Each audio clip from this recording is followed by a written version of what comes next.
Hi guys! Na-inlove na rin ba kayo sa hayop? Hindi? Ako rin eh. Pareho tayo. Pero manonood tayo ng video about sa lalaki na kung saan na-inlove raw siya sa hayop. And hindi lang siya basta yung hayop na tulad ng aso, pusa, hindi rin daga eh.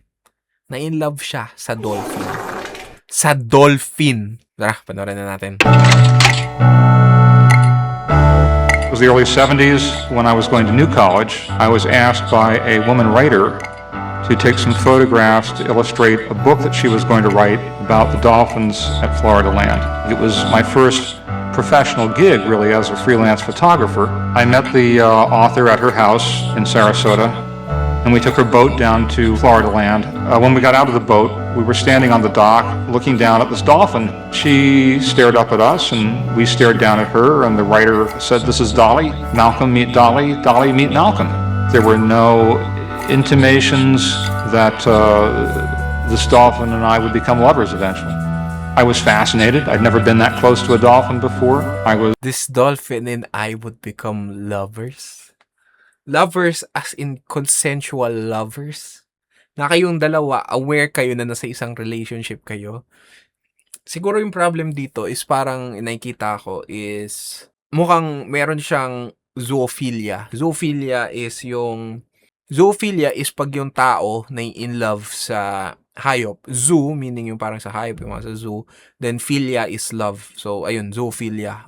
And yung act ng pagkikipag-sex nila is bestiality. So, the fact na kinoconsider niya as lovers sila or potential lovers without kahit anong consent.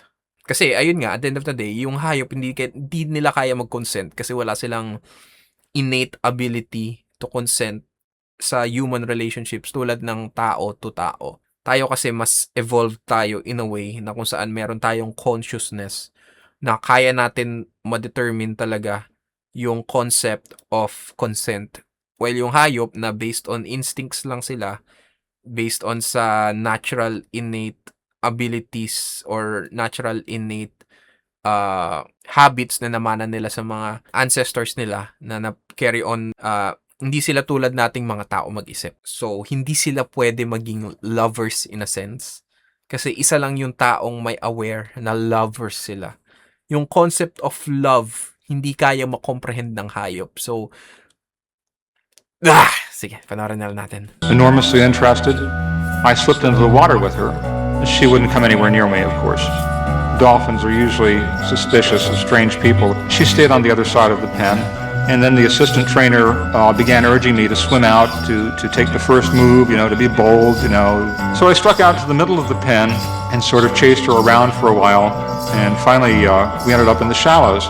Very slowly, she came to the point where I could reach out and touch her. I started rubbing her forehead. She seemed to enjoy that, so I started rubbing her along her back and working my way towards her flukes, her tail. And as I was rubbing her and moving my hand towards her tail, Dolly was slowly rolling around her long axis, so that by the time that I got midway down her body, I was rubbing her belly instead of rubbing her back. And she swam forward a little bit so that I was rubbing her genital slit, and then and I thought, oh, this is... Pinakita talaga nila! Sana YouTube wag nyo kaming i-demonetize, please. Please, YouTube! Di pa malaki channel ko, please. Pabayaan nyo akong mag-grow organically.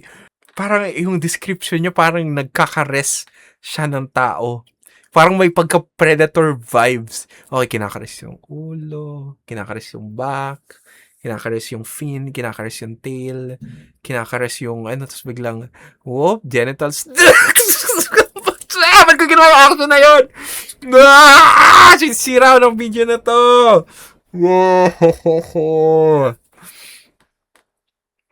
I just didn't think that was the kind of show that parents would be bringing their kids to Florida Land to see.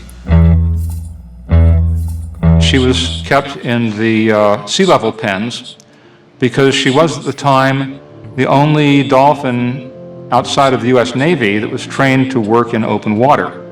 Her part of the show was to swim along with a riverboat in the intercoastal waterway and jump for fish, which her trainer would be holding on the upper deck of this riverboat. It was a really incredible performance. When I would get in the water with her, she would approach me unafraid. She would solicit attention. I never fed her. I never gave her any kind of food rewards. Her courtship, as it progressed, got more vigorous and intense. She would rub her genital slit against me, and if I tried to push her away, she would get very angry with me.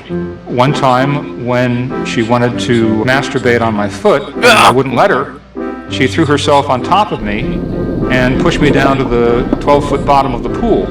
Those were the tactics that she was trying on me at first. Eventually, she seemed to get the message that that wasn't going to work. She became very gentle. She might open her jaws and run her teeth very gently along my arm or my leg, which produced an amazingly erotic feeling to me, which I think was her way of saying to me, look, I'm very strong, but I'm not going to harm you. Gusto niya yung feeling na kinakagat-kagat siya. Erotic sa kanya yung kinakagat-kagat siya ng dolphin.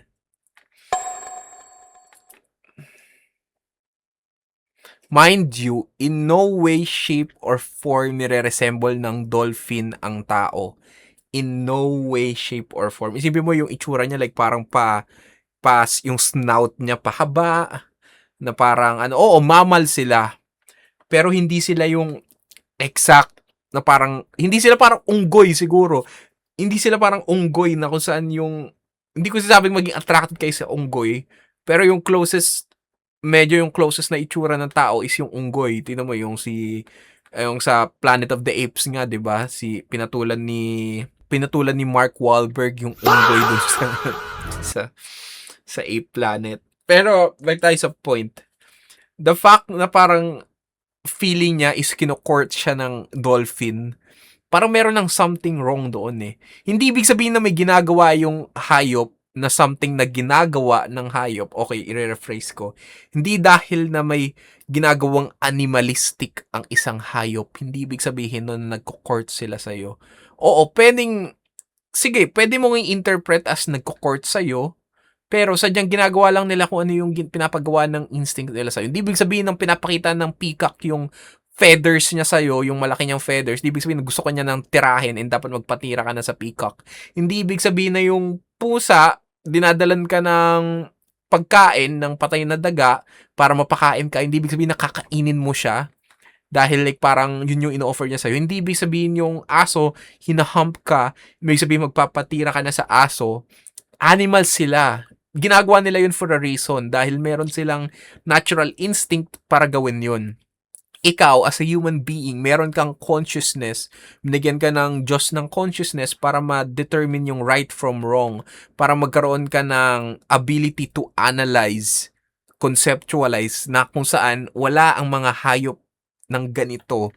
So, the fact na parang tingin mo dahil ginagawa ito ng isang dolphin is kinukort ka na, tingin ko may something wrong. I knew at that time that there was something different about my sexuality, that it wasn't normal like other guys. I wanted desperately to be normal, to have a relationship with a woman. I first realized I was sexually attracted to animals when my father took me to see a Walt Disney movie called The Shaggy Dog. And enough, I found myself getting an erection at 5 years old. That I was aware that there was something different about my sexuality.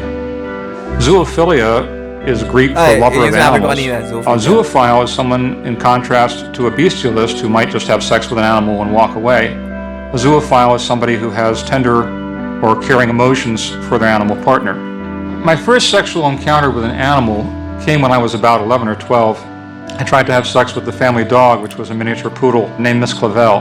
The dog was in heat, so I naively assumed that since she was having sex with a stud dog, she would be willing to have sex with me. Which she wasn't. It was an embarrassing incident. It was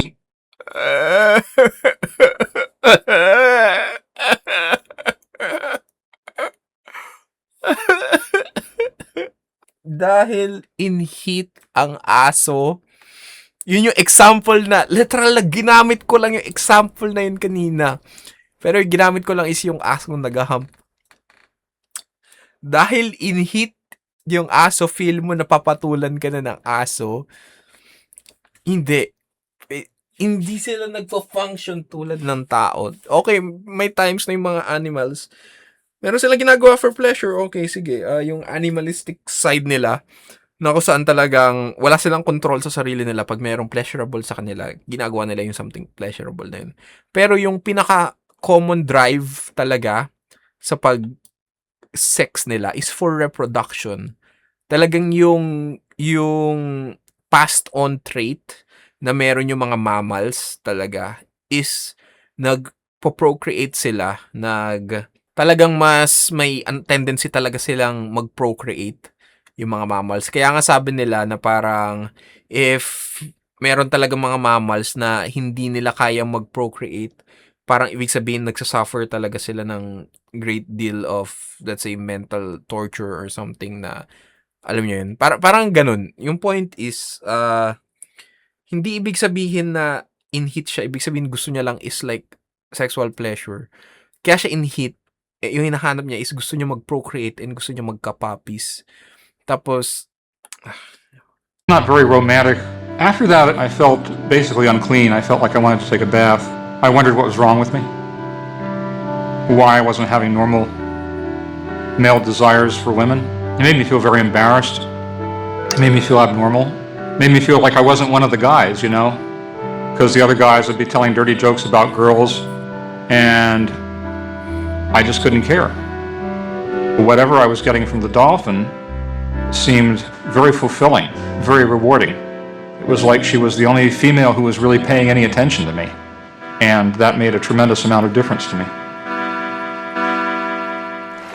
At one point, on a particularly cold day when everybody else was inside the trainer's hut, I found myself thinking, this dolphin's been courting me. I could have sex with her. So I tried. She was passive. She lay in the water and let me try to penetrate her. And I couldn't do it. The water was too cold. I felt very nervous. I felt like we were going to be discovered at any moment. okay, alam ko yung mga dolphins, meron talaga silang tendency na naghahanap talaga sila ng source of pleasure kasi tandaan ko dati, alam ko nasa 9gag to dati, is merong dolphin na kung saan ginagawa nila is pinapatay nila yung fish, tapos yung ulo ng fish ginagamit nila para mag-masturbate. And meron ring studies na pinapakita na kung saan ginagamit nila yung puffer fish para maging high. Hindi ko alam kung puffer fish yun, pero alam ko like fish na parang poison, hindi, poisonous pala yung puffer fish. Nagigets ko, merong ganong tendencies talaga yung mga dolphin kasi ayun nga, mammal sila, isa sila sa smartest mammals, smartest animals na meron tayo sa planet natin na to. Pero ikaw bilang tao, ikaw bilang ang mas aware, mas merong developed brain to recognize right from wrong, hindi ka dapat mag-give in sa ganun and interpret that as such. Kasi at the end of the day, animal siya. Hindi niya alam yung ginagawa niya. Kung ginagawa niya man yun for pleasure, walang love doon. Yung concept of love, hindi nila alam. Gusto lang talaga nila is pleasure. Baka gusto niya maglaro, laruin ka, ganun. Pero ikaw bilang tao, hindi ka dapat nagpapadala sa ganun or hindi mo dapat iniisip yon. Hindi dapat siya lumalabas sa isip mo in the first place. Hayop yon. I don't know if anybody is born a zoophile. I think that what made me a zoophile was the very intense physical and sexual abuse I suffered at the hands of a psychiatrist in my youth. Intense prodding, probing, pushing, squeezing of my musculature. He performed fellatio on me when I was about 5 years old. And I have a very vivid memory of something being forced up my anus. Between this man's inappropriate sexual molestation of me and my mother being kind of a cold, distant character, I think I found animals to be a safe and secure repository, if you will, for my sexual desires. So, yun ang talaga yung pinaka-explanation is, ayun nga, siguro na-develop niya yun dahil sa meron nang na-develop sa brain niya at an early age, yung early signs of na trauma siya, and na-develop na hanggang sa pagtanda niya, which is Yun yung trabaho natin bilang adults is wag dapat natin gawin yun sa mga bata.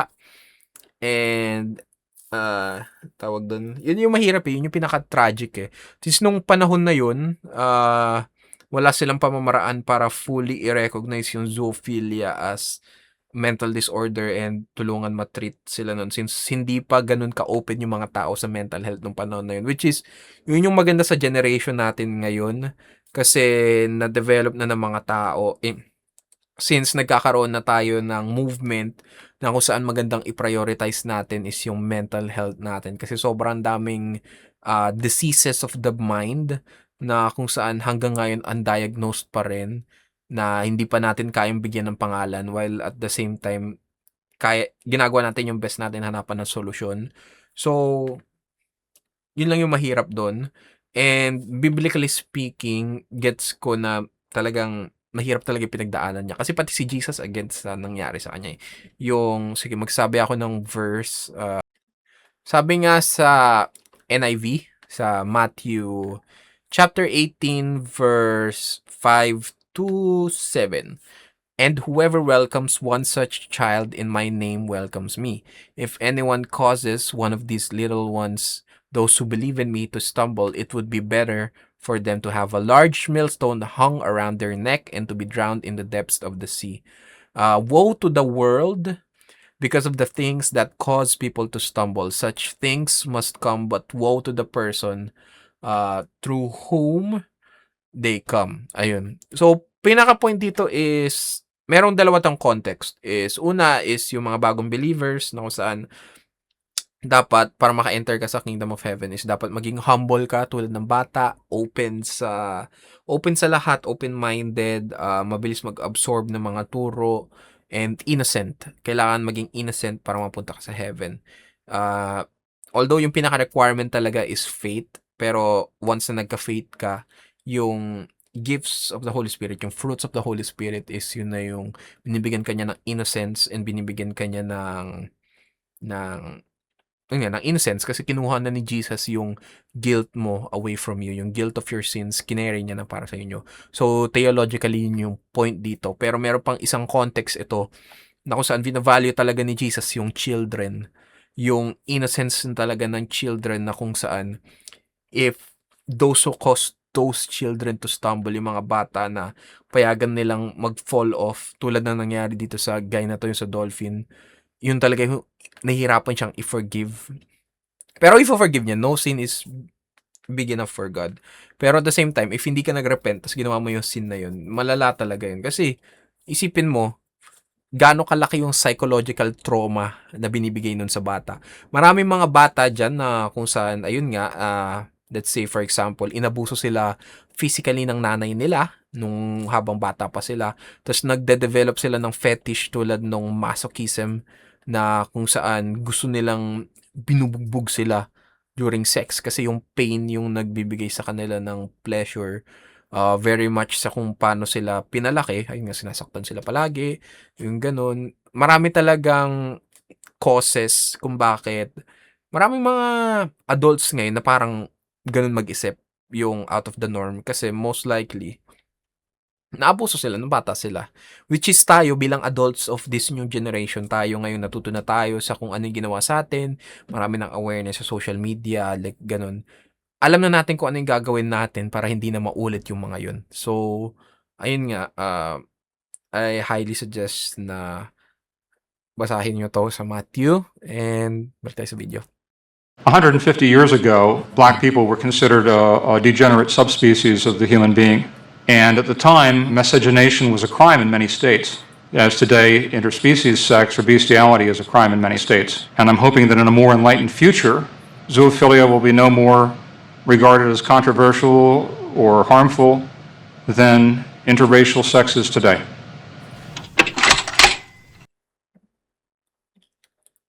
Bakit mo i-compare yung dalawang yun? Una sa lahat, tao is tao. Okay?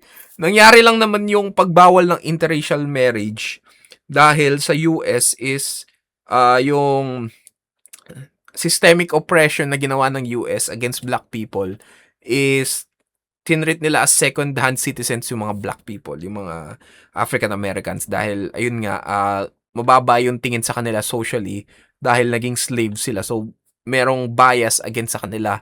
Pero, prior to that, prior sa ganun, I mean, si Moses, meron siyang Ethiopian wife. Marami na ring interracial marriages in history eh. So, bakit mo tingin na parang nilook down upon? Like, masyado siyang US-based. Ikaw, hayop yung nakaano mo eh. Ibang level na yun eh. Yung mga Christians nung panahon sa early 1600s, 1800s US, kaya nilang i-twist yung Bible sa kung saan kaya nilang justify yung pag-ban ng interracial marriage. Tawag doon, ito hindi talaga eh. Talagang nakalagay talaga yung sa Bible na bawal talaga yun. Sa Leviticus, sa Deuteronomy, na he who lies with an animal. Hindi talaga eh. Morally speaking, hindi talaga. Siguro ito na yung maganda sa pagkakaroon ng truth claim na yung objective morality mo is Christianity. Kasi as a Christian, ang moral basis ko is ang Bible. And if ang sabi ng Bible is mali ito, mali ito. And since yung majority rin ng countries ngayon is Christian and yung morality nila is nanggaling rin sa Judeo-Christian values, so yun yung nagiging basis ng beliefs nila, yung objective morality na kung saan nanggagaling sa higher being ang universal truth kung ano yung tama at mali. Kasi kung atheist ka, para sa'yo, okay lang to. Okay lang yun kasi, ayun nga, depende kung anong klaseng atheist ka. Pero if yung morality mo is subjective and yung morality mo is based sa kung ano ang normalized sa isang culture, di magiging slippery slope yun. Kasi what if sa culture na to, normalized nga yung zoophilia? Meaning, ayun nga, agree ka sa kanya. Agree ka sa kanya kasi, ayun nga, wala namang basis yung morality mo in a way na kung saan merong universal truth kung ano yung tama at hindi tama eh. Kasi kaming mga Christian, ang basis for morality namin is ang Bible. And yun yung standard of basehan ng moral values na meron yung majority ng countries ngayon. So, ayun yung stance ko doon. If meron kayo ibang stance, comment down below. I successfully made love with Dolly the last visit to the park that I made. The park had been closed down, the property had been sold off, the whole thing was going to be developed into a housing complex. All of the dolphins had been shipped out except for Dolly and one male dolphin. They were in a pool together. I went down to the park that day without any real idea whether I was going to be able to make love to her or not, but just hoping that that would happen. We started a very long courtship that lasted about half an hour. Frankly, it was a little difficult to make love with her. There's no backstop in the water. It's a frictionless environment. She was very cooperative. She was very gentle. She was enormously erotic. We played games. We had to try several different positions before we found one that worked, which was her floating horizontal in the water and me being vertical, coming into her from the side that way. It seemed to work a whole lot better because I could hold onto her back with one hand, hold and guide my penis with the other hand so it didn't slip out of her. Because of the fact that they live in the water, the female dolphins' internal genitalia. Ayoko na ituloy. Yun na yung last. Kung gusto niyo panoorin yung video, ilalagay ko yung full video link sa description down below.